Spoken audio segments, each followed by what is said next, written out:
माँ बेटा। सुप्रभात सभी को। कंधे तक लहराते घुंघराले भूरे बालों वाले एक व्यक्ति ने कहा, जिसकी नुकीली नाक पर गोल चश्मा करीने से टिका हुआ था। उसके हाथ में एक किताब थी और वह आत्मविश्वास से कक्षा में दाखिल हुआ। सुप्रभात श्री एडविन। जैसे ही गॉडफ्रे अंदर दाखिल हुआ, उसने अपने भावी सहपाठियों की एक जैसी प्रतिक्रिया देखी। वह अपनी हमउम्र एक लड़की के ठीक पीछे चल रहा था। उसके सुनहरे सफेद बाल एक चिकनी पोनीटेल में बंधे थे, जो फ्लोरोसेंट लाइटों के नीचे हल्की हल्की चमक रहे थे। आज हमारे साथ 2 नए छात्र जुड़ रहे हैं। एडविन ने हल्के फुल्के, लगभग चंचल लहजे में घोषणा की। आपका दूसरा साल निश्चित रूप से अधिक रोचक होगा, क्योंकि ये दोनों पहले से ही काफी लोकप्रिय हैं। गॉडफ्रे की उंगलियां उसके बैकपैक के पट्टे पर धीरे धीरे कस गईं। उसकी नीली आंखें आधा मीटर दूर खड़ी लड़की पर टिक गईं। चीनी मिट्टी जैसी त्वचा, चौड़ी सुनहरी नारंगी आंखें और हल्के से चमकते होंठ। निस्संदेह ये कोई साधारण चमक नहीं थी।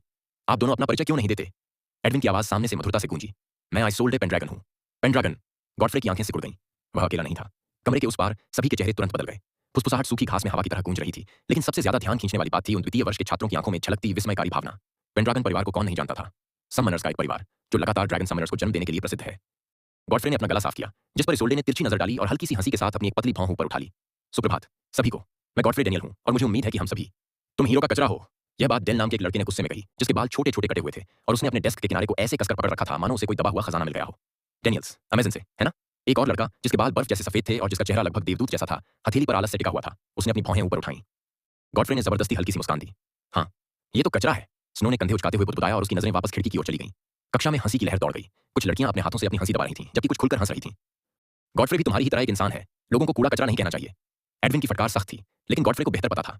यहाँ शब्दों का कोई महत्व नहीं था। यह मैनहट्टन समनर्स हाई स्कूल था, दुनिया के सबसे बेहतरीन संस्थानों में से एक। इसके छात्र धन, प्रतिष्ठा और प्राचीन विरासत के वारिस थे। उन्हें सिर्फ शिक्षा नहीं दी जा रही थी, बल्कि अगली पीढ़ी का नेतृत्व करने के लिए तैयार किया जा रहा था। क्या मैं वही नहीं हूं? उसने कड़वाहट से सोचा। वह गरीबी में नहीं पला बढ़ा था। उसके पिता एक युद्ध नायक थे, जो 1 लाख ऑर्क्स की भीड़ को रोकने और अपनी अंतिम सांस तक डटे रहने के लिए प्रसिद्ध थे। उनकी इस प्रतिभा को देखते हुए दुनिया को उम्मीद थी कि उनका बेटा भी उतनी ही चमक बिखेरेगा। लेकिन गॉडफ्रे में वह प्रतिभा जाग की कैरेक्टरिस्टिक नहीं हुई, कैनन नहीं हुई थी। बिना किसी औपचारिक प्रक्रिया के सुबह जल्दी जाग जाना असाधारण क्षमता का प्रमाण माना जाता था। उनके पिता की महान विरासत ने गॉडफ्रे की असफलता को और भी अपमानजनक बना दिया। दुनिया के लिए वह एक नायक के नाम पर धब्बा थे। बैठ जाओ, क्लास शुरू होने वाली है। एडविन की आवाज कोमल थी। गॉडफ्रे की निगाहें पेंड्रैगन की बर्फीली राजकुमारी इसोल्डे पर टिकी थीं। वह मात्र 1 वर्ष की अकल्पनीय आयु में जागृत हो गई थी। यह खबर कभी विश्वव्यापी सनसनी थी। वह बचपन से ही इसके बारे में दूसरों से सुनकर विस्मय में डूबा हुआ था।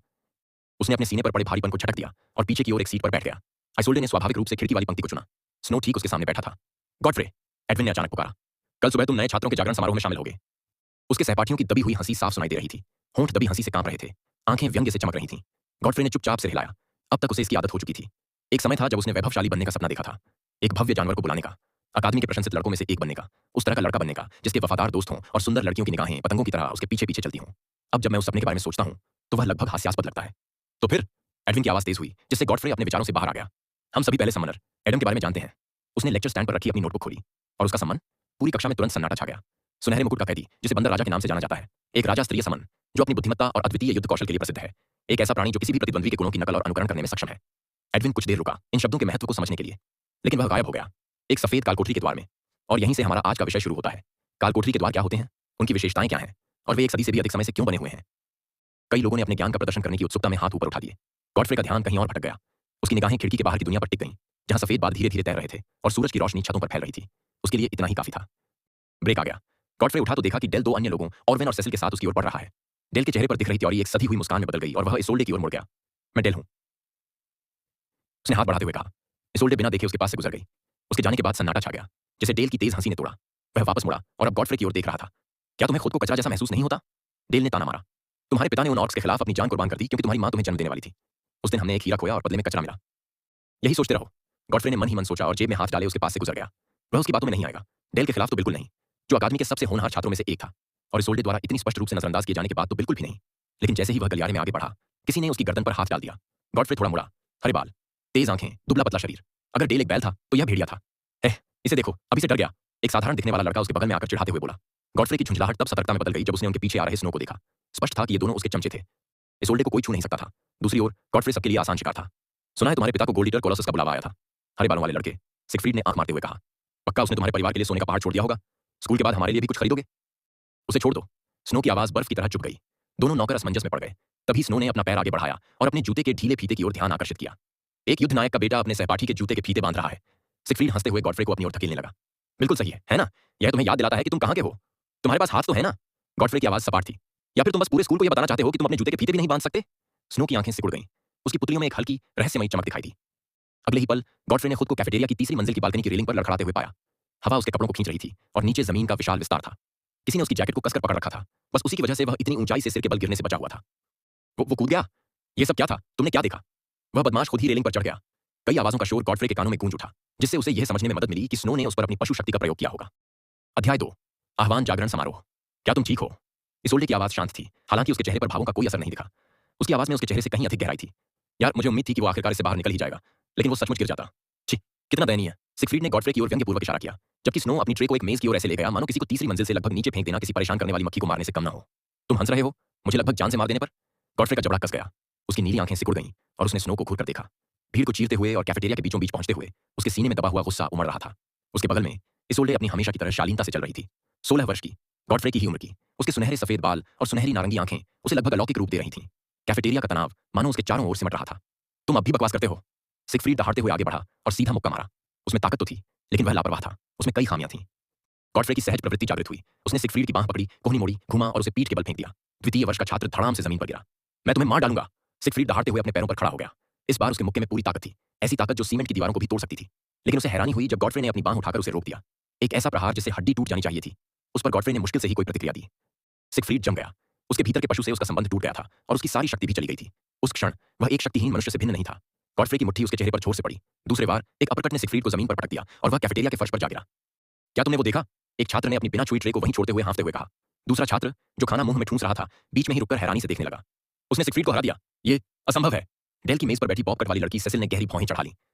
हालांकि डेल ने केवल मुस्कुराया, बाहें मोड़ी और व्यंग्यपूर्ण ढंग से स्नो की ओर देखा, जो पहली बार एकदम स्थिर लग रही थी। तभी एक और गुंडा इतनी तेजी से आगे बढ़ा कि गॉडफ्रे उसका पीछा नहीं कर पाया। बचाव करने के बावजूद उस लड़के के मुक्कों ने गॉडफ्रे पर लगातार वार किए। आखिरी अपरकट, जो बदले की भावना से लगाया गया था, ने उसे हवा में उछाल दिया और दीवार से जोर से टकरा दिया। वह जमीन पर बेसुध होकर गिर पड़ा। कैफेटेरिया में सन्नाटा छा गया। स्नो खड़ा हुआ। उसके चेहरे पर तिरस्कार का भाव था। फिर बिना कुछ कहे वह गुस्से में बाहर निकल गया। छात्र भी उसके पीछे पीछे तेजी से भागे, जैसे डरे हुए पक्षी इधर उधर बिखर जाते हैं। स्नो का आपा खो देना सबको परेशान कर रहा था। अगर डेल होता तो शायद वे इसे स्वीकार कर लेते, लेकिन स्नो नहीं। ये बिल्कुल अजीब था। जब हॉल खाली हो गया तो केवल आइसोल्डे ही बची रही। वह गॉडफ्रे के बेजान शरीर के सामने खड़ी थी। उसकी निगाहें ठंडी थीं। तुम्हें निष्पक्ष मुकाबले का मौका देना बेवकूफी थी, उसने सपाट लहजे में कहा। तुम शुरू से ही हारने वाले थे। फिर भी गॉडफ्रे की आवाज धीमी थी लेकिन स्थिर थी। उसने खुद को सीधा किया और उसकी आंखों में देखा। मैंने उसे वही दिया जिसका वह हकदार था। इसोल्डे की सुनहरी आंखें सिकुड़ गईं, लेकिन उसने कुछ नहीं कहा। धन्यवाद, गॉडफ्रे ने लड़खड़ाती सांसों के साथ कहा। उसे यह अनुभव करने का मौका मिला कि अपनी आत्मा को पुकारना और बदले में कुछ भी न सुनना कैसा लगता है। 1-2 मिनट के लिए उसने वही अनुभव किया जो मैंने 16 वर्षों तक किया है। उसने दर्द से कराहते हुए अपना हाथ अपनी छाती पर रखा। कुछ टूट गया है। वह बड़बड़ाया और लड़खड़ाते हुए बाहर निकलने की ओर बढ़ा। कुछ ही मिनटों बाद गॉडफ्रे अकादमी के अस्पताल में बीमार बिस्तर पर लेटा हुआ था। मैनहट्टन हाई का बीमार कक्ष बीमारों के लिए नहीं था, बल्कि उन लोगों के लिए था जो पूरी तरह घायल थे, टूट चुके थे, और उन झगड़ों के बचे हुए लोग थे जिन्होंने छात्रों को कगार पर धकेल दिया था। संघर्षों से ही विकास की नींव पड़ी थी। कागज पर तो किसी को अपंग करना या जान से मारना मना था। गॉडफ्रे सोच रहा था कि क्या नियमों का सचमुच कोई महत्व है? स्नो ने लगभग उसकी जान ही ले ली थी। हल्के नीले रंग के वस्त्रों के ऊपर एक बेदाग सफेद कोट पहने नर्स ने अपना हाथ बढ़ाया। उसके पीछे एक चमकता हुआ जादुई घेरा प्रकट हुआ, जिसमें से एक तेजस्वी कबूतर उतरा। उसकी चोंच और पंजे सोने की तरह चमक रहे थे, और उसके पंख एक सदी पहले की प्रलय से पहले दर्ज किए गए सबसे बड़े पक्षी स्टेलर के समुद्री चील के पंखों से दोगुने थे। अपने पंखों की एक ही फड़फड़ाहट से गॉडफ्रे के शरीर में गर्माहट की लहर दौड़ गई। उसकी पसलियां आपस में जुड़ गईं, चोट के निशान मिट गए और उसकी आंखों में नींद छाने लगी। तुम्हारी खूब पिटाई हुई, नर्स ने आह भरी। उसकी निगाहें नरम थीं। उसके यहाँ आए हुए अभी एक दिन भी नहीं बीता था और वो यहाँ पहुंच गया था। ये जगह आम लोगों के लिए नहीं थी। मैनहट्टन हाई तो राक्षसों और उनके सेवकों के लिए थी। या तो राज करो या सेवा करो। और गॉडफ्रे सेवा करने के लिए बहुत अधिक जिद्दी और शासन करने के लिए बहुत कमजोर प्रतीत होता था। इससे पहले कि गॉडफ्रे कुछ जवाब दे पाता, दरवाजे पर दस्तक सुनाई दी। कुछ ही देर बाद आइसोल्डे की आवाज सुनाई दी। जब वह दरवाजा खोलने गई, नर्स से बात कर रही थी। उसे दोपहर का खाना खाने को नहीं मिला। मैंने उसके लिए कुछ जुटाया है। कृपया सुनिश्चित करें कि वह खाना खा ले। गॉडफ्रे के माथे पर कठोर लकीरें उभर आईं और उसके सीने में हल्की सी गर्माहट महसूस हुई। आखिर वह इतनी दयालु क्यों हो रही थी? जब नर्स ट्रे लेकर लौटी तो उसके प्रश्न का उत्तर मिल गया। प्लेट के नीचे सफेद कागज की एक मुड़ी हुई पर्ची रखी थी। उस पर सुंदर अक्षरों में लिखा था, मुझे बस तुम्हारा चेहरा अच्छा लगता है, ज्यादा मत सोचो। गॉडफ्रे घूरता रहा। उसके गालों में गर्मी उभर रही थी। तुम किसी लड़के से कहती हो कि तुम्हें उसका चेहरा पसंद है और उम्मीद करती हो कि वह इस बारे में ज्यादा नहीं सोचेगा। ये कैसे काम करता है? उसने मन ही मन बुदबुदाया। नर्स ने एक फाइल के पन्ने पलटे। मेरा सुझाव है कि आप आराम करें। आप गॉडफ्रे डेनियल हैं, है ना? उसने सहमति में सिर हिलाया। कल तुम्हारा जागरण समारोह है। आराम करो, वरना तुम इसके लिए तैयार नहीं रह पाओगे। याद रखो, अगर तुमने यह मौका गंवा दिया तो तुम शायद कभी भी निम्न स्तर से ऊपर कुछ भी जागृत नहीं कर पाओगे। इसलिए जब मैं आराम करने की बात कहता हूं तो मेरा मतलब सचमुच आराम करना है। अगली सुबह अकादमी का परिसर उगते सूरज की रोशनी में जगमगा रहा था। नए छात्रों की भीड़ के साथ साथ अनगिनत अन्य लोग भी इकट्ठा हुए थे, जो बाहरी लोग थे और जिन्होंने मैनहट्टन के प्रसिद्ध जागरण मंच का उपयोग करने के अधिकार के लिए भारी कीमत चुकाई थी, जो दुनिया में कहीं और की तुलना में उच्चतर जागृति उत्पन्न करने के लिए प्रसिद्ध था। गॉडफ्रे उनके बीच खड़ा था, हाथ जेब में डाले, मुट्ठियां कसकर खींचे हुए। बस यही था उसका एकमात्र मौका। वह स्वाभाविक रूप से जागृत होने में असफल रहा था। यदि वह यहां भी असफल रहा तो सच्चाई निर्विवाद हो जाएगी। उसकी आत्मा में कोई आह्वान नहीं था। बुलावा न आना मतलब कोई भविष्य नहीं। इस दुनिया में क्या हा मेथी का तंगे, बुलावा ही इंसान की कीमत तय करता था। कुछ न होना मतलब कुछ भी ना होना। शिकारियों के साम्राज्य में एक कीड़ा होना, इससे भी बुरा मैनहट्टन हाई स्कूल में दाखिले की शर्त थी। उसे वहां रहने के लिए कम से कम एक एलीट स्तर का प्रतिभाशाली छात्र होना जरूरी था। इसमें 5 स्तर थे।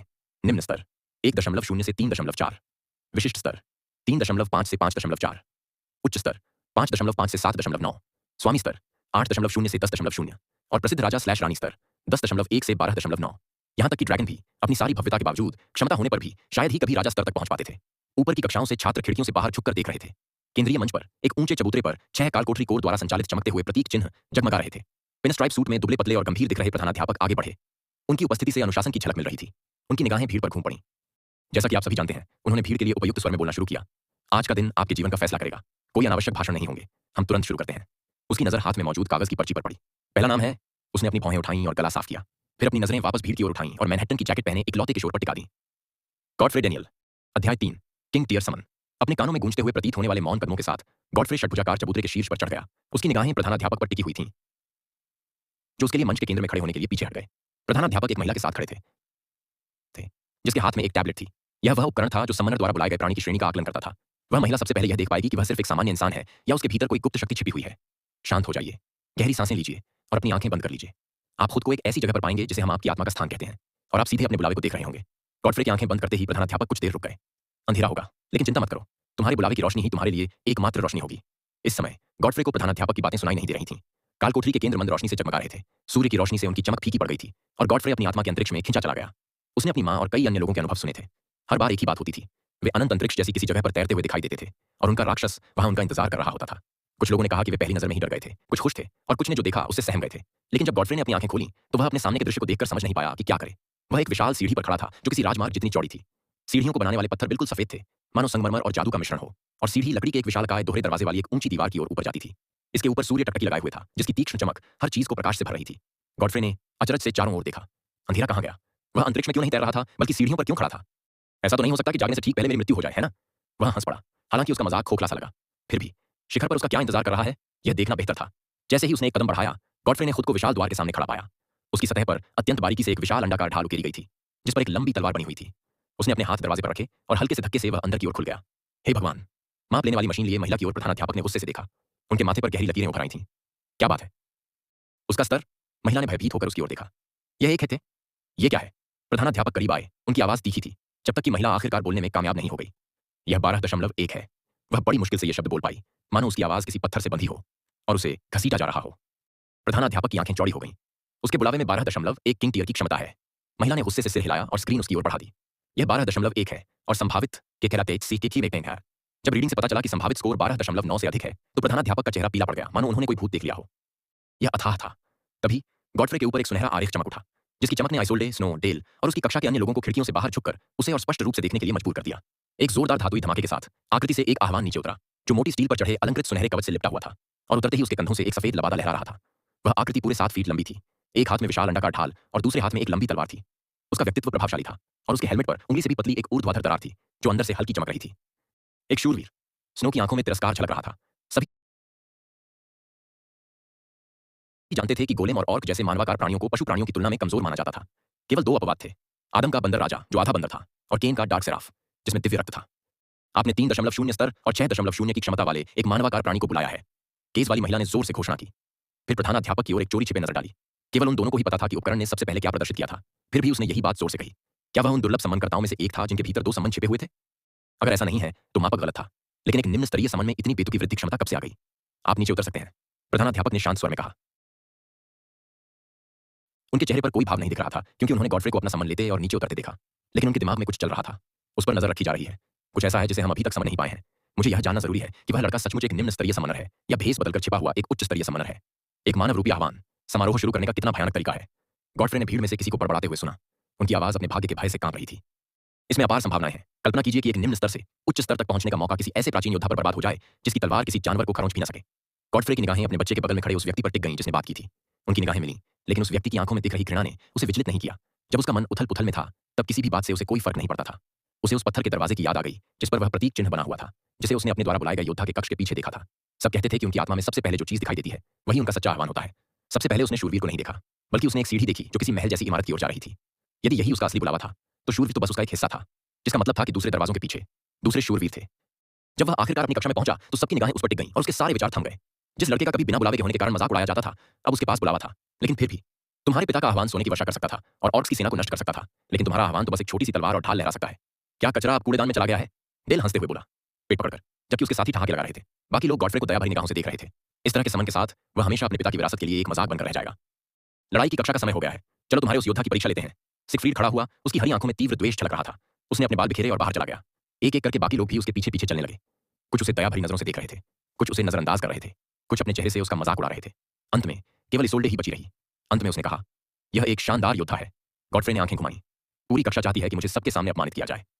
सच में, आइसोल्डे ने अपने होंठ सिकोड़े। लेकिन हर बुलावे के अपने फायदे होते हैं। मुझे यकीन है कि तुम्हारे शूरवीर के भी अपने फायदे होंगे। अध्याय 4, चौंका देने वाली ताकत। हर समन के अपने फायदे होते हैं। ये तो मजाक है। भला एक निम्न स्तर के समन को अपने सामने मौजूद राक्षसों के मुकाबले क्या फायदा हो सकता है? खुली छत वाले एक विशाल अखाड़े में खड़े होकर गॉडफ्रे भीड़ के बीच से देख रहा था कि एक चौड़े चबूतरे पर दो आकृतियां आमने सामने खड़ी हैं। एक तरफ इसोल्डे खड़ी थी, उसके बगल में उसका बुलाया हुआ एक सफेद पपड़ीदार दानव था। उसके चमड़े जैसे पंख किसी प्राचीन युद्धपोत के पाल की तरह उसके अगले पैरों से जुड़े हुए थे, ताकि उसके शक्तिशाली पिछले पैर और लहराती पूंछ से धरती कांप रही थी। लेकिन सबसे ज्यादा ध्यान खींचने वाला था उसका सिर, भयंकर, सरीसृप जैसा, सुई जैसे नुकीले दांतों की एक पंक्ति के साथ, जो किसी भी बदकिस्मत जीव को जो उसके मुंह में गिरता चीर फाड़ कर देता। एक सफेद वाइब्रन। स्तर 5.5, संभावित स्तर 7.0, वर्तमान स्तर 6.8। उनके सामने डेल और उसका बुलाया हुआ साथी खड़ा था, एक विशाल झुका हुआ बैल जिसकी कंधे तक की ऊंचाई 7 फीट थी। उसके दो नुकीले सींग ऊपर की ओर निकले हुए थे, जिनकी नोकें बिजली की तरह कड़क रही थीं, जबकि उसकी पीठ से उसी बिजली के रंग के घुमावदार कांटे निकले हुए थे। उसका पूरा शरीर काले काइटनस आवरण से ढका हुआ था, जो गोलियों को रोकने के लिए पर्याप्त मजबूत प्राकृतिक कवच था। बख्तरबंद सम्राट बैल। स्तर 5.2, संभावित स्तर 6.2। इसोल्डे और डेल दोनों ही ठीक से पढ़ना सीखने से पहले ही अपने आह्वान से बंधे हुए थे और उन्हें बचपन से ही मजबूत साथियों का आशीर्वाद प्राप्त था। डेल मुस्कुराया, आत्मविश्वास झलक रहा था। हालांकि आइसोल्डे की उपस्थिति में उसका सामान्य घमंड कुछ कम हो गया था। मेरा बैल पहले से ही 6.1 उच्च स्तर पर है और बिजली की तरह तेज है। ओह! आइसोल्डे की प्रतिक्रिया संक्षिप्त और लगभग उपेक्षापूर्ण थी। उसके वाइब्रन ने अपना सिर उठाया और ठंडी बुद्धिमान आंखों से बैल को घूरकर देखा। डेल की मुस्कान फीकी पड़ गई, लेकिन उसने अपने जबड़े भींच लिए और अपने बैल को इशारा किया। जानवर ने हमला कर दिया। हर कदम के साथ पत्थर के चबूतरे पर बिजली सी दौड़ रही थी। उसके सींगों के बीच चिंगारियां उठ रही थीं, जो एक तेज चमकती हुई बिजली में तब्दील हो रही थीं। इसोल्डे के अजगर ने गुर्राया, उसका गला गड़गड़ा उठा।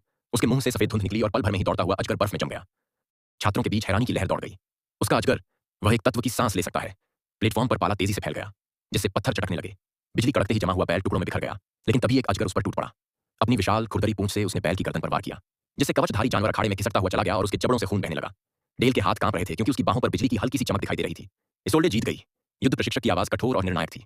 डेल, अपने समन को वापस बुलाओ और उसे ठीक होने दो। तुमने उसके साथ ऐसा बर्ताव किया जैसे वह कोई और प्रतिद्वंद्वी हो। उसका समन तुम्हारे समन से कहीं बेहतर है, लेकिन उसकी क्षमताओं का गलत इस्तेमाल करने के कारण तुम्हारी हार तय हो गई। डेल ने अपने बैल की घटना को याद करते हुए दांत पीस लिए। स्टैंड्स की ओर लौटती इसोल्डे पर गॉडफ्रे की निगाहें ठहर सी गईं।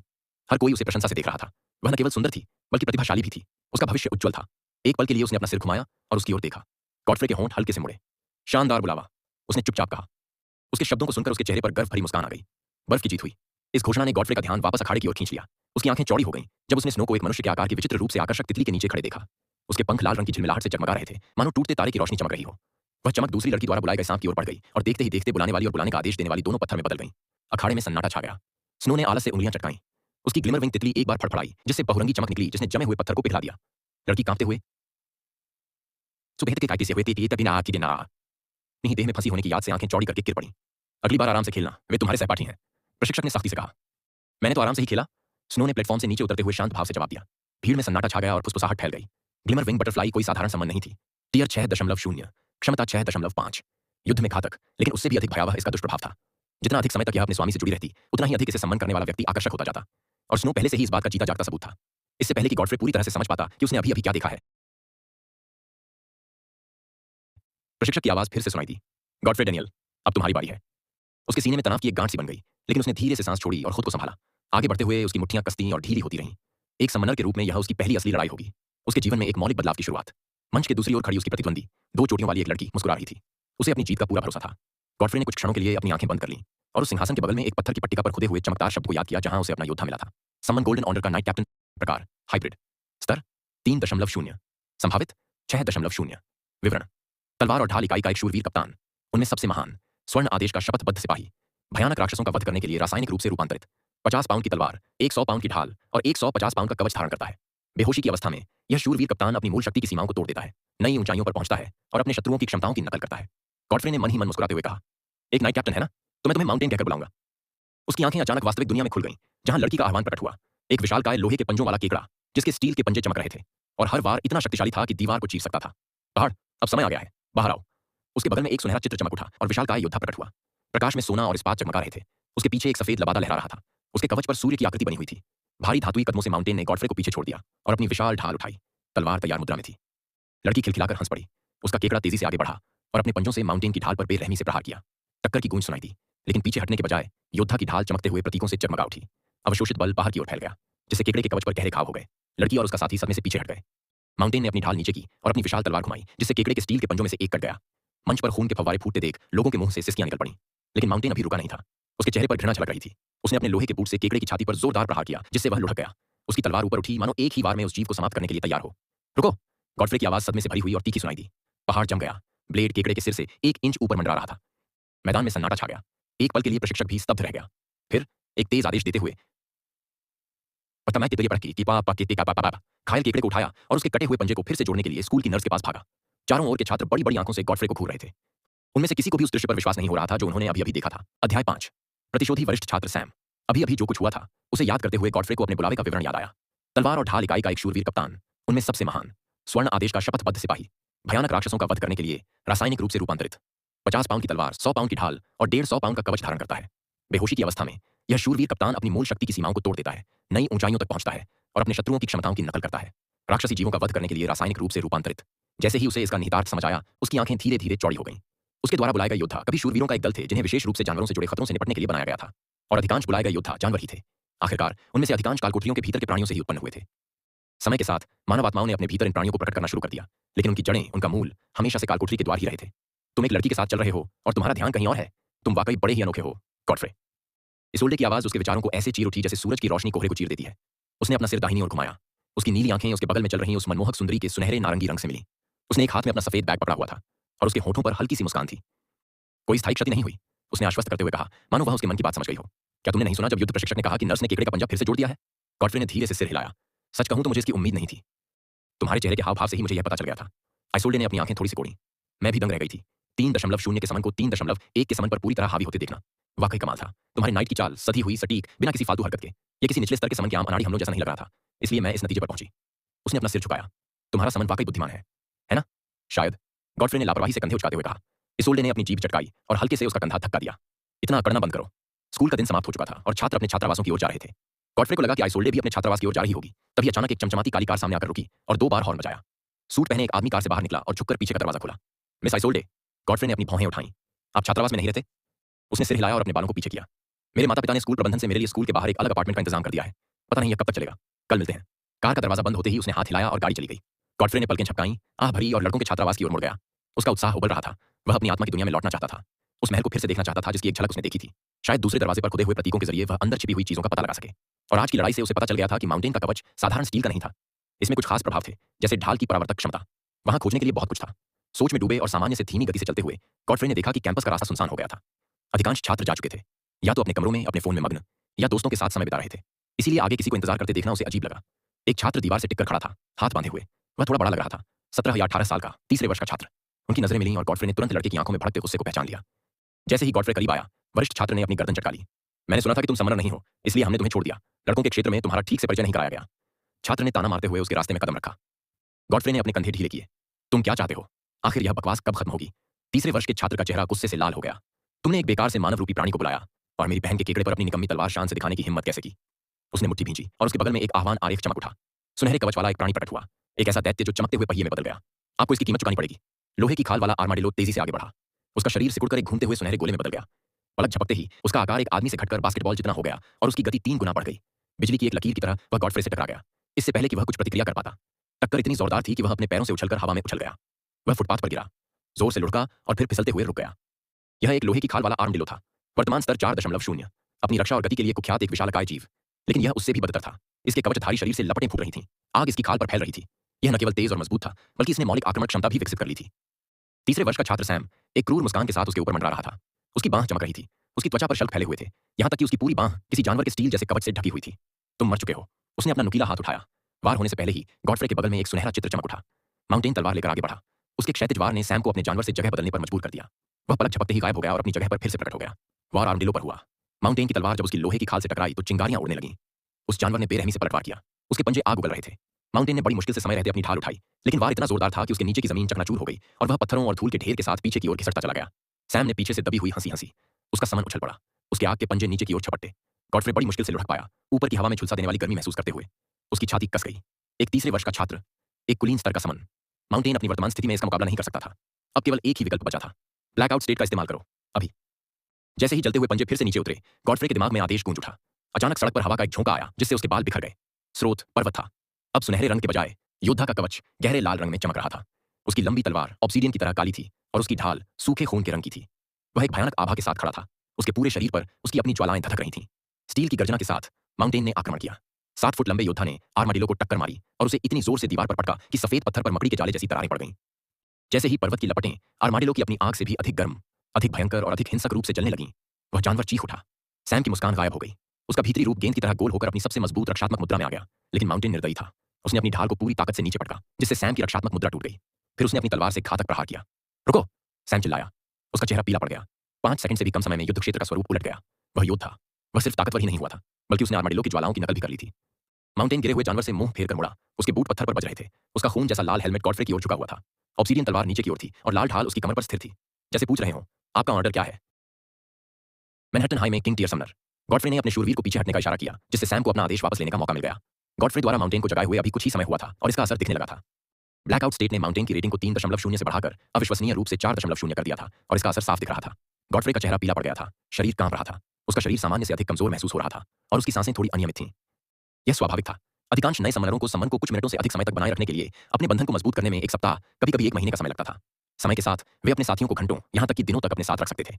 सबसे शक्तिशाली समनर बिना आराम किए पूरे वर्ष 365 दिनों तक बिना किसी तनाव के लगातार इस उपलब्धि को दोहराते हुए अपने संबंध को बनाए रख सकते थे। लेकिन आत्मा का स्थान एक प्राकृतिक पालना था, एक ऐसी जगह जहां आह्वान पुनर्जीवित होते और विकसित होते थे। इसीलिए युद्ध के बाद उन्हें हमेशा वापस बुला लिया जाता था। आज मैंने तुम पर जो दया दिखाई है, उसका सम्मान करो। सैम के पास से गुजरते हुए गॉडफ्रे ने सपाट स्वर में कहा। वरिष्ठ छात्र वहीं जम गया।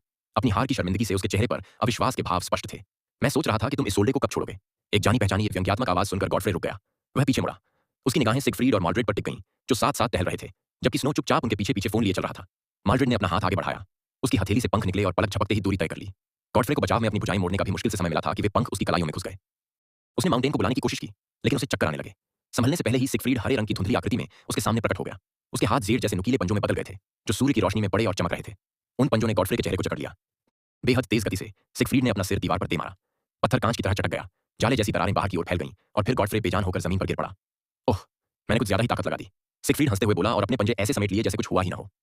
वह बेहोश लड़के के बगल में घुटनों के बल बैठ गया और मुस्कुराते हुए अपना सिर झुकाया। पता नहीं उस पेंड्रैगन लड़की को तुम्हें क्या दिखता है? क्या उसे कमजोर लड़के पसंद है?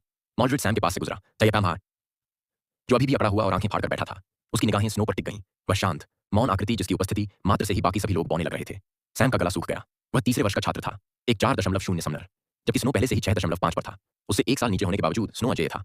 उसके बगल में सिगफ्रीड था, जिसके बारे में अफवाह थी कि वह 4.6 पर है और उसकी रक्षा क्षमता 5.0 स्तर के कुलीन खिलाड़ियों के बराबर है। फिर भी वह स्नो का केवल एक अधीनस्थ था। उन्हें इतनी आसानी से गॉडफ्रे को कुचलते देख सैम के सीने में कुछ घिनौना सा भाव उमड़ आया। उसकी पहले की बेइज्जती धीरे-धीरे फीकी पड़ने लगी और उसकी जगह एक अजीब सी संतुष्टि ने ले ली। यह सही है, असली प्रतिभा के सामने वह कुछ भी नहीं है। स्नो, हमेशा की तरह खामोश, ने गॉडफ्रे के बेहोश शरीर को तिरस्कार भरी नजरों से देखा। एक जोरदार लात से उसने उसे कूड़ेदान की तरह दीवार से सटा दिया। फिर अपने फोन पर स्क्रॉल करते हुए आगे बढ़ गया। गॉडफ्रे की नीली आंखें धीरे से खुली और उसने अपने ऊपर झुकी हुई स्कूल नर्स का चेहरा देखा। तुम जाग गए, मुझे चिंता होने लगी थी, उसने कहा राहत भरी आवाज में, जब वह कराहते हुए उठा और अपने दर्द भरे सिर को छुआ। चिंता मत करो, मैंने तुम्हारे घाव भर दिए हैं। तुम्हारे आह्वान के बाद तुम्हारा शरीर पहले से ही मजबूत हो गया था, इसलिए यह जानलेवा नहीं था। लेकिन सदमे से तुम बेहोश हो गए थे। उसने कोमल स्वर में बात की। फिर भी गॉडफ्रे को उसकी आवाज में छिपी दया सुनाई दी। इससे उसका जबड़ा कस गया। क्या तुम अपने सहपाठियों से माफी मांग सकते हो? उसने उससे बात करने की कोशिश करते हुए पूछा। तुम लोग दोस्त हो, तुम ऐसा क्यों कर रहे हो? माफी मांगू उन लोगों से जो मुझे अपना पालतू कुत्ता बनाना चाहते हैं? गॉडफ्रे ने होंठ काटते हुए और मुट्ठियां भींचते हुए गुस्से से कहा। उसने कुछ गहरी सांसें लीं, फिर अपना सिर नीचे कर लिया। मुझे माफ कर दीजिए, मेरा चिल्लाने का इरादा नहीं था। क्या नर्स पर गुस्सा निकालने से कोई फायदा होगा? नहीं, उसे पहले से ही जवाब पता था। दूसरों के पास समय था, प्रशिक्षण के लिए सालों का समय था, अपने काम के साथ साथ आगे बढ़ने का समय था। सेकंड ईयर के छात्रों के पास कम से कम 1 साल का अनुभव था। उसके पास तो 1 दिन का भी अनुभव नहीं था। जैसे ही उसे अपना ज्ञान याद आया, उसकी नीली आंखें झिलमिला उठीं। आत्मा के भीतर आह्वान धीरे-धीरे बढ़ता गया। लड़ाइयों ने उस वृद्धि को गति दी, लेकिन असली उत्प्रेरक कालकोठरी का केंद्र था, जो केवल हरे द्वारों में ही पाया जाता था। माउंटेन अभी भी निचले स्तर का था, लेकिन अगर गॉडफ्रे उसे 4.0 के लीड स्तर तक पहुंचा सकता था, तो ब्लैकआउट स्टेट की मदद से वह 5.0 स्तर के दुश्मन को भी टक्कर दे सकता था। माउंटेन के अनूठे हथियारों ने उसे 0.5 स्तर ऊपर तक के और भी ताकतवर दुश्मनों को नुकसान पहुंचाने की क्षमता दी थी। इसका मतलब एक ही बात थी, अगर माउंटेन 4.0 तक पहुंच जाता है, तो गॉडफ्रे 5.5 के समन की धमकी भी दे सकता है। अगले दिन श्री एडविन कक्षा में दाखिल हुए। उन्होंने अपनी किताब मेज पर रखी और छात्रों की ओर मुड़ गए। उनकी पैनी नजर इस ओल्डे के बगल वाली खाली सीट पर टिक गई। उन्होंने घोषणा की, श्री गॉडफ्रे डेनियल कल गंभीर रूप से घायल हो गए थे। उन्हें ठीक होने के लिए कुछ हफ्तों की छुट्टी लेनी होगी, लेकिन वे इस महीने के अंत में होने वाली रैंकिंग प्रतियोगिता से पहले वापस आ जाएंगे। याद रखें, जो लोग शीर्ष 3 में जगह बनाएंगे, उनके वैलेडिक्टोरियन के रूप में स्नातक होने की संभावना बेहतर होगी और उनके चयन की संभावना भी बढ़ेगी। खूब मेहनत करें। कक्षा में तुरंत ही फुसफुसाहट शुरू हो गई। कायर तो मामूली सी चोट लगने पर भाग गया। सिगफ्रीड ने जोर से उपहास उड़ाया। मॉल्ड्रेड झुककर दूसरे छात्र को कहानी सुनाने लगा, जो हंस पड़ा। तो वो चला गया। इसोल्डे ने मन ही मन सोचा। उसकी सुनहरी नारंगी आंखें ठंडी चमक के साथ डेल और स्नो की ओर घूम गईं। उस मानव रूपी आह्वान के बाद यह तो होना ही था। गॉडफ्रे द्वारा युद्ध कक्षा में परास्त की गई लड़की ने ताना मारते हुए कहा, मैनहट्टन महान लोगों की जगह है, न कि अपने पिता के नाम का बखान करने वाले निकम्मों की। कचरा कचरे का मजाक उड़ा रहा है। डेल ने गुस्से से बीच में ही टोकते हुए कहा। तुम्हारे भाई ने उससे सिर्फ इसलिए लड़ाई शुरू की क्योंकि तुम्हें एक मामूली मानव रूपी प्राणी ने हरा दिया था। लड़की का चेहरा पीला पड़ गया, होंठ कसकर बंद हो गए। वह गॉडफ्रे का मजाक उड़ाने की हिम्मत तो कर सकती थी, लेकिन डेल को चुनौती देने की हिम्मत नहीं कर सकती थी। शायद इसका कारण इसोल्डे है, दूसरे ने फुसफुसाते हुए कहा। बड़े अधिकारी इस बात से नाराज हैं कि वह उनके बजाय गॉडफ्रे के साथ समय बिताती है। कक्षा में तब तक हलचल मची रही जब तक कि मिस्टर एडविन की आवाज चाबुक की तरह कड़कने लगी। मैं एक शब्द भी नहीं सुनना चाहता। उन्होंने अपने नोट्स लेक्चर स्टैंड पर रख दिए। उनकी कठोर निगाहें पूरे कमरे में घूम गईं। आज हम दो प्रकार के आह्वान पर चर्चा करेंगे, चिमेरा और प्राइमल। ये केवल दो ही प्रकार हैं। कई सत्रों के बाद सेसिल महिला बाथरूम से बाहर निकली और कर्मचारियों के गलियारे से गुजरने ही वाली थी कि एक आवाज ने उसे वहीं रोक दिया। राजा स्तर, एक पुरुष की आवाज ने कहा। जी हाँ, कल एक किंग टियर का पता चला था, एक महिला ने कांपती हुई आवाज में जवाब दिया। पहले तो प्रधानाध्यापक और मुझे लगा कि यह कोई गलती है, लेकिन आज सुबह अधिकारियों ने हमसे संपर्क किया, उनके गेज ने भी इसका पता लगाया। फिर भी छात्र का समन किसी किंग टियर समन जैसा नहीं है। कौन सा छात्र? ये गॉडफ्रे डेनियल है, द्वितीय वर्ष के स्थानांतरित छात्र। क्या? उस आदमी की हैरानी भरी प्रतिक्रिया सेसिल के मन में भी उमड़ रहे विचारों को प्रतिबिंबित कर रही थी। उसने कांपते हाथों से अपना मुंह ढक लिया। गॉडफ्रे, एक किंग स्तरीय समनर? असंभव। उसका दिल तेजी से धड़कने लगा। राजा जैसे शक्तिशाली लोग तो बुरे सपनों और कहानियों का हिस्सा थे। एक ने तो खुद को भगवान घोषित कर दिया था और दुनिया ने बड़ी मुश्किल से उसे रोका था। वह लड़का जो खुद का बचाव भी नहीं कर सकता था, इतनी खौफनाक रैंक का कैसे हो सकता था? जब वह अंततः कैफेटेरिया लौटी तो उसकी निगाहें अनायास ही सिगफ्रीड पर टिक गईं। वही था जिसने गॉडफ्रे को अपमानित किया था। नहीं, ऐसा हो ही नहीं सकता। उसने मुट्ठी भींच ली। राजा के स्तर का? ये तो सरासर झूठ है। गॉडफ्रे ने एक मूर्ख शूरवीर को जगाया। सबने देखा था, ये अफवाह फैलाने वाले पागल हो गए हैं। हालांकि उसने कहा कि मन ही मन उस दिखने में मूर्ख योद्धा ने उसी दिन उसके सहपाठी और उसके बड़े भाई को हरा दिया था, जिस दिन उसे एक ऐसे लड़के ने बुलाया था जिसे किसी भी प्रकार का पूर्व अनुभव नहीं था। कुछ गड़बड़ थी। अध्याय 7, एक संकर संबंध। एक हाथ में यात्रा का थैला, सिर पर एक सादी सफेद हुडी और काली पैंट पहने गॉडफ्रे हवाई अड्डे के टर्मिनल से गुजर रहा था। सैकड़ों लोगों के बीच वह कोई खास नहीं था। किसी ने भी उसकी तरफ ध्यान नहीं दिया और यही उसकी इच्छा थी। बेहतर यही होगा कि कोई उसे पहचाने नहीं। दुर्भाग्यवश उसने जल्दबाजी में बोल दिया था। अपनी बाईं आंख के कोने से उसने देखा कि कुछ लड़के लड़कियां उसकी ओर ऐसे इशारा कर रहे थे मानो वह कोई मशहूर हस्ती हो। गॉडफ्रे ने अपनी आंखें बंद की और आह भरी। यह अमेजन सिटी थी, उसका घर, और जाहिर है वह जगह जहां उसके माता पिता के लिए शर्मिंदगी का कारण होने का तमगा सबसे ऊंचा था। अपने नाम पर ऐसे ताक के साथ वह मैनहट्टन क्यों न चला जाए जो यहां से बहुत दूर है। खैर, मैनहट्टन की हालत भी कुछ खास अच्छी नहीं थी। उम्मीद तो बस नाम की ही रह गई। टर्मिनल के ऊपर लगी स्क्रीन पर नजर उठाते हुए उन्होंने एक महिला समाचार एंकर के मुंह से निकले शब्दों पर अपनी भौहें ऊपर उठाईं। अमेजन सिटी में, विशेषकर जी जुलाई के सेफ्टरा से थी। बी, के और एल में हरे द्वार वाले कालकोठरियों के दिखने में अचानक वृद्धि हुई है। नागरिकों को विशेष रूप से सुनसान इलाकों में या हैकर अधिक सतर्क रहने की सलाह दी जाती है। कुछ लोगों के लापता होने की सूचना मिली है, इसलिए कृपया सावधान रहें। उसकी बातों से गॉडफ्रे की आंखें सिकुड़ गईं। कालकोठरी के द्वार 100 साल पहले अपनी पहली उपस्थिति के बाद से ही दुनिया का हिस्सा रहे हैं, लेकिन इससे वे कम खतरनाक नहीं हो जाते, खासकर एक हरा कालकोठरी द्वार। कालकोठरी के द्वारों के 3 छात प्रकार थे। नीला द्वार, जो लगभग स्थायी था और जिसे बार बार खोला जा सकता था, फिर भी वह कभी बंद नहीं होता था। कभी कभी तो यह आकार में भी बड़ा हो जाता था। हरा द्वार कहीं अधिक खतरनाक था, जिस पर कोई संकेतक नहीं थे। कोई भी अनजाने में उसमें प्रवेश कर सकता था, लेकिन नीले द्वार के विपरीत कालकोठरी के पूरी तरह से खाली होने तक वे बाहर नहीं निकल सकते थे। और वह लाल द्वार, पूरे शहर के लिए एक आपदा। यह वही लाल द्वार था जिसने कभी 1 लाख ऑर्क्स को बाहर निकाला था। वही विपत्ति जिसका सामना उसके पिता ने किया था। इन विचारों से घिरे हुए गॉडफ्रे टर्मिनल से निकले और एक टैक्सी में सवार हुए, जो उन्हें उनके घर की ओर ले गई। अमेजन सिटी में लगभग हर कोई उनकी गली को जानता था। 20 मिनट की ड्राइव के बाद वह एक विशाल काले गेट और घनी कृत्रिम घास से ढकी ऊंची दीवारों के सामने उतरा। नजरें ऊपर उठाते ही उसने खुद को विशाल कांच की दीवारों वाली सफेद 2 मंजिला इमारत को घूरते हुए पाया, जिसकी सुंदरता किसी भी राहगीर का ध्यान अपनी ओर खींच लेती। एक बीप की आवाज के साथ गेट खुल गया और वह आंगन में कदम रखा। उसके सामने 10 फुट ऊंचा फूलों का भूल भुलैया फैला हुआ था, जो आंगन की चौड़ाई और लंबाई में फैला हुआ था, और उसके ठीक आगे एक सुंदर घर स्थित था। यह दृश्य अधिकतर लोगों के लिए भयावह था, लेकिन गॉडफ्रे के लिए नहीं। वह जब से चलना सीख गया था, तब से इस भूल भुलैया में रास्ता ढूंढता आ रहा था। हमेशा की तरह जनता गलत थी। परिवार को धनवान बनाने वाला उसका पिता नहीं था जिसने सोने का उत्पादन करने वाले मंत्र का प्रयोग किया था, बल्कि इसके विपरीत था। उसके पिता का मंत्र गोल्ड ईटर कोलोसस था, एक ऐसा प्राणी जो ताकतवर बनने के लिए सोना खा जाता था। घर में सच्ची समृद्धि लाने वाली उनकी माता ही थी। उनकी वाणी में हर प्रकार की बीमारियों और चोटों को ठीक करने की शक्ति थी। यहां तक कि जिनके अंग नहीं थे, उन्हें भी उस औषधि से प्राप्त उपचारक जल से उपचारित करने पर उनके अंगों के पुनर्जनन की संभावना रहती थी। जब तक उसकी मां जीवित रही, उस जल की शक्ति कभी कम नहीं हुई। आधिकारिक तौर पर उसकी बुलाहट को उच्च श्रेणी का माना जाता था, लेकिन उसकी उपयोगिता और मूल्य उसे स्वामी श्रेणी की बुलाहट के बराबर या उससे भी कहीं अधिक शक्तिशाली बनाते थे। धनी लोग दुनिया के कोने कोने से उसकी सहायता मांगने आते थे, लेकिन हताशा ने लापरवाही को जन्म दिया। एक से अधिक बार घुसपैठियों ने उनके परिसर में घुसने की कोशिश की थी, इसीलिए यह भूल भुलैया बनाई गई थी। कई लोगों के इसमें कई दिनों तक भटकते रहने के बाद अधिकांश लोगों ने कोशिश करना बंद कर दिया था। गॉडफ्रे आसानी से उस घुमावदार भूल भुलैया से गुजर गया और दूसरी तरफ निकल आया। अंदर प्रवेश करते ही वह एक विशाल बैठक कक्ष में पहुंचा, जो काले सोफे से सजा हुआ था और सफेद दीवारों के साथ उसका सौंदर्यपूर्ण मेल था। खिड़की के पास भूरे बालों वाली एक महिला खड़ी थी, जिसकी पीठ उसकी ओर थी। उसने कमर पर एप्रन बांध रखा था और हाथों में ओवन मिट्स पहने हुए थे। साथ ही वह कान से फोन लगाए खड़ी थी। निर्देशक महोदय, यह मेरा बेटा है, उसने स्नेहपूर्वक कहा। वह यहां आ रहा है और मैं उसे सरप्राइज देना चाहती हूं। आप जानते हैं कि उसने बहुत कुछ झेला है। वैलेंटिनास की टी-20 एक दिन बीत चुका है। भारी और सख्त आवाज में जवाब आया। दुनिया भर से महत्वपूर्ण लोग अस्पताल में मौजूद हैं, ऐसे लोग जो हजारों लोगों की जान बचाते हैं। तुम एक ऐसे लड़के के लिए उनकी अनदेखी नहीं कर सकती जो बीमार भी नहीं है। वैलेंटिना ने फ्राउनिंग करते हुए कहा। वह मेरा बेटा है। मैं यह नहीं कह रहा कि वह नहीं है, लेकिन आप 1 हफ्ते की छुट्टी नहीं ले सकते। मेयर ने पहले ही किसी को भेज दिया है जिससे आपको मिलना होगा। मुझे उम्मीद है कि कुछ घंटों में आपसे मुलाकात हो जाएगी। कॉल कट गई। जब वैलेंटिना मुड़ी तो वह जम सी गई। गॉडफ्रे दरवाजे पर खड़ा था, उसका चेहरा बिगड़ा हुआ था। उसने सब कुछ सुन लिया था। उसकी तेज इंद्रियों और स्पीकर पर कॉल होने के कारण वह कैसे नहीं सुन सकता था। मुझे यह पसंद नहीं है कि वे तुम्हारा इस्तेमाल कैसे करते हैं, गॉडफ्रे ने गंभीर स्वर में कहा। वैलेंटिना का चेहरा नरम पड़ गया। वह उसके करीब आकर उसके बालों को सहलाने लगी और फिर उसके माथे पर चुंबन दिया। मैंने दोपहर का खाना तैयार किया है, यह तुम्हारा पसंदीदा है। गॉडफ्रे ने उपहास किया, लेकिन अनिच्छा से उसके पीछे पीछे चला गया। दोपहर के भोजन के बाद वह विक्टोरिया के साथ उसे बाहर ले गया, जो लंबी सूट पहने हुए हाउसकीपर थी, जिसकी पतलून उसके लंबे मजबूत पैरों को और भी आकर्षक बना रही थी। विक्टोरिया, मेरे लिए उसका ख्याल रखना, वैलेंटिना ने अपनी कार में बैठने से पहले कहा। भूल भुलैया हट गई, जिससे उसके जाने का रास्ता साफ हो गया। उसके जाने के बाद गॉडफ्रे भोजन कक्ष में लौट आया। विक्टोरिया चुपचाप उसके पीछे पीछे चली गई। क्या तुम अभी भी खाना खाओगे?